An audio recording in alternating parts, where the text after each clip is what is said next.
ढेरों सरकारी योजनाएं, सरकारी मदद अक्सर उन लोगों के लिए बनाई जाती हैं जिन्हें उनकी जरूरत होती है, लेकिन क्या इन योजनाओं का लाभ लोगों को मिल पाता है? क्या वाकई समय पर जो मिलना चाहिए लोगों को मिल पाता है, या फिर अफसरशाही के बीच ये नियम सिर्फ किताबों में दबे रह जाते हैं? ये सवाल उठा उत्तर प्रदेश के मिर्जापुर से आई अगली शिकायत को लेकर। इसमें एक या दो नहीं, बल्कि 12,000 बच्चे ऐसे हैं जिन्हें अपना सरकारी अधिकार नहीं मिल रहा है।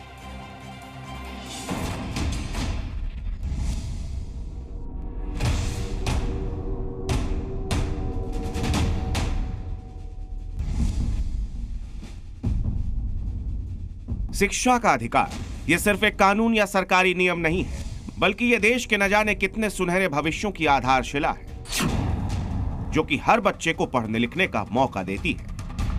यह इसीलिए लागू किया गया कि देश का हर बच्चा, चाहे वो आर्थिक रूप से संपन्न हो या ना हो, पढ़ लिख पाए और अपना बेहतर कल बना पाए। लेकिन क्या सच में यह हक बच्चों तक पहुंच पा रहा है, या फिर सिस्टम की खामियों की वजह से इससे अब भी कई बच्चे वंचित ही रह जाते हैं?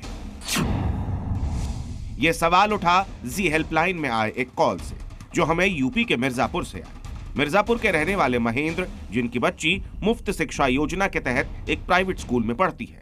स्कूल की फीस तो मिल रही है, लेकिन योजना से जुड़ी सहायता राशि कई सालों से नहीं मिली। तो इस समय सर हमारे कोरोना के बाद हमारी लड़की का एक किस्त मिला था, जब से पढ़ रहे प्ले ग्रुप में। उसके बाद अभी तक क्लास मतलब कि यूकेजी एलकेजी, उसके बाद क्लास 1 में आई, तब से कोरोना लगा हुआ था, तो उस समय हम लोग को नहीं पैसा मिले। शिकायतकर्ता महेंद्र की बेटी कनिक का एडमिशन 2015 में आरटीई के तहत हुआ था। शिक्षा का अधिकार अधिनियम के तहत प्राइवेट स्कूल में 25% सीटों पर आर्थिक रूप से दुर्बल बच्चों को निशुल्क प्रवेश दिया जाता है, और ये बच्चे निशुल्क शिक्षा पाते हैं। इनकी फीस सरकार की तरफ से दी जाती है। साथ ही इन बच्चों को यूनिफॉर्म और किताबों के लिए सरकार की तरफ से हर साल वित्तीय सहायता मिलने का भी प्रावधान है। यूपी के सरकारी अधिनियम के तहत 5,000 रुपए हर साल मिलने चाहिए, लेकिन कनिका को ये सिर्फ पहले साल ही मिली। उसके बाद महंगे स्कूल की हर साल महंगी होती किताबें लेने के लिए उनके पिता असमर्थ हैं। महेंद्र के मुताबिक मजदूरी कर इतना पैसा नहीं बचता कि हर साल किताबों और यूनिफॉर्म का खर्च वो उठा पाए। हम लोग को ड्रेस किताब खरीदने में बहुत दिक्कत हो रही है। हम लोग मजदूर आदमी हैं सर, हम लोग बड़ी परेशानी हो रही है। महेंद्र इसके लिए न जाने कितनी बार स्कूल और बेसिक शिक्षा अधिकारी के पास जा चुके हैं, लेकिन कोई हल नहीं निकला। जी हेल्पलाइन में उनकी परेशानी सुनने के बाद हम स्कूल पहुंचे, ये जानने के लिए कि आखिर क्यों ये वित्तीय सहायता इन्हें नहीं मिल पा रही। हम लोग तो केवल सपोर्ट के तौर पर अपना काम कर रहे हैं। सरकार ने हमको जो आदेश दिया है बच्चों को निःशुल्क पढ़ाने का, वो हम अपना काम कर रहे हैं। अभी इसके बारे में हमें जानकारी नहीं है कि इनको अगर इनके बच्चों की सरकार के तरफ से जो मिलता है किस प्रक्रिया से मिलेगा। स्कूल में हमारी मुलाकात कई और अभिभावकों से हुई, जिनके साथ भी यही समस्या थी।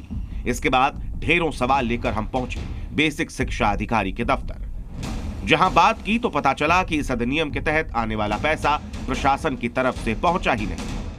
शासन से पैसा नहीं आया है, तो शासन से पैसा आएगा तो इनका पैसा इनके खाते में चला जाएगा।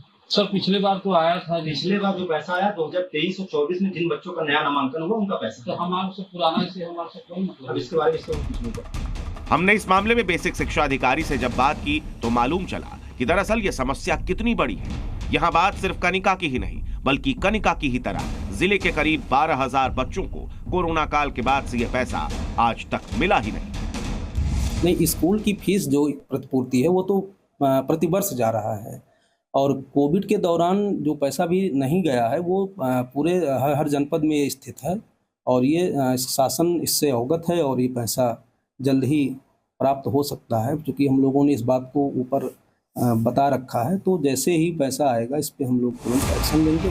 बेसिक शिक्षा अधिकारी के मुताबिक प्रशासन को कई बार इस बारे में बताया गया, लेकिन तब भी कोई पैसा नहीं आया। सिर्फ नए एडमिशन के लिए बच्चों के लिए धनराशि आई थी, पुराने आज भी इंतजार में। इसके बाद हमने डीएम से भी संपर्क साधना चाहा, लेकिन उनका भी जवाब यही था। इसके बाद सवाल खड़े हुए कि इस अधिनियम के तहत मिलने वाला पैसा आखिर है कहां? क्या आरटीई का पालन ठीक तरीके से यूपी में नहीं किया जा रहा? क्यों आज भी हजारों बच्चों की आर्थिक मदद बकाया है? क्या आरटीई का पैसा बाकी योजनाओं में लगा दिया गया? भले ही सरकार इस अधिनियम के तहत फीस का पूरी तरह भुगतान कर रही हो, लेकिन बहुत से अभिभावक ऐसे हैं जो कि साल भर की किताबों का खर्च नहीं उठा सकते। ऐसे में सवाल ये है कि क्या योजनाओं से जुड़े अधिकारी पैसों की कमी की बात मंत्रियों तक नहीं पहुंचाते, या तो सचिव से लेकर जिला अधिकारी तक इन योजनाओं को जमीनी स्तर पर ठीक से लागू नहीं करवा पा रहे।